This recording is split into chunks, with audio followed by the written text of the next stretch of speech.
What if I told you that by the time you realized you've fallen into a sin, Shaitan had already been working on you for hours, maybe days? You didn't just slip, you were led, step by step. And most of us never even notice it happening. Today, we're going to break down every single stage, and once you see it, you can never unsee it. Assalamu alaikum wa rahmatullahi wa barakatuh, dear brothers and sisters. Welcome back. If you're new here, I'm so glad you found this video, because what we're about to talk about is something every single Muslim needs to understand. We've all been there. You wake up, make your fajr, feel close to Allah, and then somehow by the end of the day, you've done something you deeply regret. And you're sitting there asking yourself, how did I even get here? The answer is, Shaitan didn't push you off a cliff. He walked you down a staircase one step at a time. In this video, we're going to map out every stage of how a sin unfolds, from the very first whisper all the way to the aftermath. And more importantly, I'm going to show you exactly where you can stop it. Stay with me until the end, because the last stage is the one most people completely overlook, and it might be the most dangerous of all. Stage 1. The whisper, al-waswasa. It always starts with a thought. Not a decision, not an action, just a thought, a flicker. Something crosses your mind and it feels harmless, almost accidental. This is what the Quran calls waswasa, the whisper. Allah subhanahu wa ta'ala describes Shaitan in Surah An-Nas as al-waswas al-khanas, the one who whispers and then retreats. Surah An-Nas 114:4. Notice that word, retreats. Shaitan doesn't announce himself. He plants a seed quietly, and the moment you turn toward Allah in remembrance, he pulls back. He's subtle. He's patient. Here's what this looks like in real life. You're fasting. Everything is fine. And then, out of nowhere, your mind drifts to something you shouldn't be thinking about. You didn't go looking for it. It just appeared.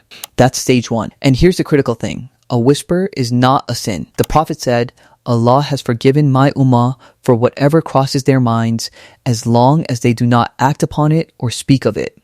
Sahih al-Bukhari and Muslim. So a passing thought, not your fault. But what you do next, that's where it begins. Stage 2, the lingering, at tafkir. Stage 2 is when the thought doesn't leave. You entertain it. You don't chase it away, you let it sit with you. You start thinking about it. This is called tafkir, deliberate reflection and consideration. And this is where Shaitan gets clever. He doesn't say, go do the sin. He says, just think about it. What's the harm in just imagining it? But every moment you let that thought stay, it becomes more familiar, more comfortable, less dangerous feeling. The heart slowly begins to warm up to what it should be pushing away. Allah warns us in the Quran, and do not follow the footsteps of Shaitan. Indeed, he is to you a clear enemy. Surah Al-Baqarah 2168, footsteps, not leaps. Shaitan moves in small, incremental steps, and so does this process. If you've ever found yourself in a spiral of thoughts you couldn't shake, thinking, why can't I stop thinking about this next part is for you. Because the exit door is still wide open at this stage. A sincere Ahudu Billahi min Ash Shaitan Irajim, said with the heart, not just the tongue, can break this cycle entirely. Don't underestimate dhikr. It is a shield, not just a ritual. Stage 3, the desire, al-shawa. Now the thought has become a want. Something shifted. The idea went from just a thought to something that feels like a need. Your nafs, your lower self, has been awakened and it's pulling you forward. This is shawa, desire, and it feels very real, very urgent. Here's where Shaitan deploys his most powerful weapon, rationalization. You've been through so much lately, you deserve a break. It's not even that bad compared to what other people do. You'll make tawbah afterward anyway. Sound familiar? These are whispers dressed up as your own logic. Allah subhanahu wa ta'ala says in Surah Yusuf, in the story of Prophet Yusuf alayhi as-salam, a man who faced one of the greatest tests of desire ever recorded, and indeed she did desire him, and he would have inclined toward her had he not seen the proof of his Lord. Surah Yusuf 12:24. What saved him? The bayina, the proof, the reminder of his Lord. That is the antidote at stage 3.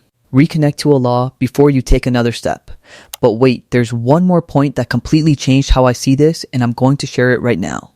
Stage 4, the commitment, al-azmi. This is the moment of decision. The heart makes a choice. I'm going to do it. This stage is called azm, firm intention, and scholars note that this is the point where a person may already begin to bear some moral weight even before the action happens, because the heart has fully committed. The Prophet said, when two Muslims face each other with their swords, both the killer and the killed are in the fire. Someone asked, the killed too? He replied, yes, because he was also eager to kill his companion. Alon nahiya lawham. The intention of the heart matters deeply in Islam. This isn't about guilt tripping, it's about urgency. At stage 4, you are one step from the edge. The window is still open, but it's closing fast. What can save you here? Remove yourself from the environment. Make wudu. Call someone.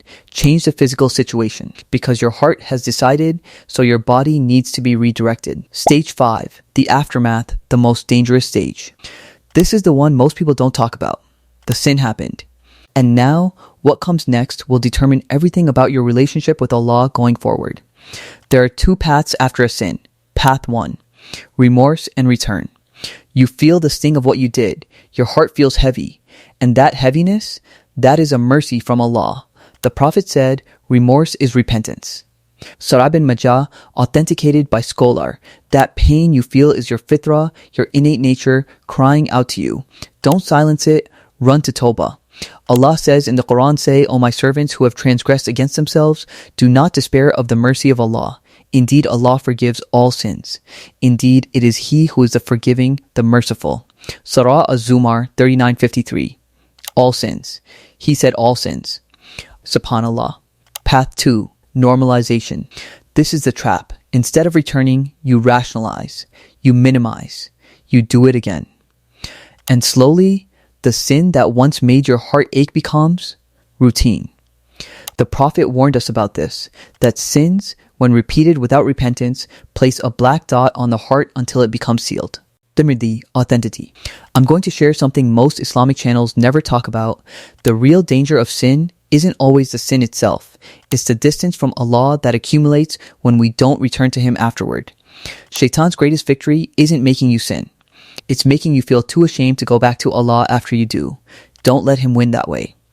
Brothers and sisters, before we close, if this video helped you see something you hadn't seen before, please take 2 seconds and hit the like button. It genuinely helps this message reach more Muslims who need it. And if you haven't subscribed yet, please do. We put out content like this regularly, and I don't want you to miss it.